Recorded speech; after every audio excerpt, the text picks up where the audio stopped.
Syederalun, Komisi 1 DPRA, Dinas Tenaga Kerja dan Mobilitas Penduduk Aceh, Divisi Imigrasi Kemenkumham Aceh, mendatangi PLTU 34 di Suak Puntung, Nagan Raya, Minggu 21 Juni. Kedatangan itu guna mempertanyakan tindak lanjut terkait 29 tenaga kerja asing asal Cina yang bermasalah dengan izin kerja.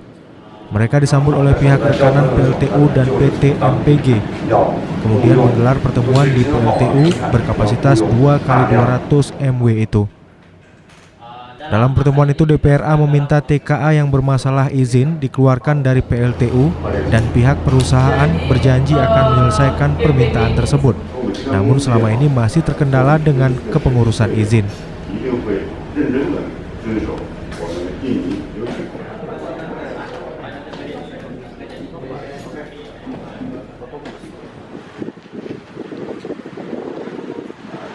Ini kan ada batas waktu hingga tanggal 24. Ya, tanggal 24 apa yang akan kalau dipantau? itu nanti sudah dipenuhi, kami akan kunjungi lagi. Tentu ini kan lebih risk lagi ya. Maka oleh karena itu, rekrutmen tenaga lokal juga harus diperhatikan.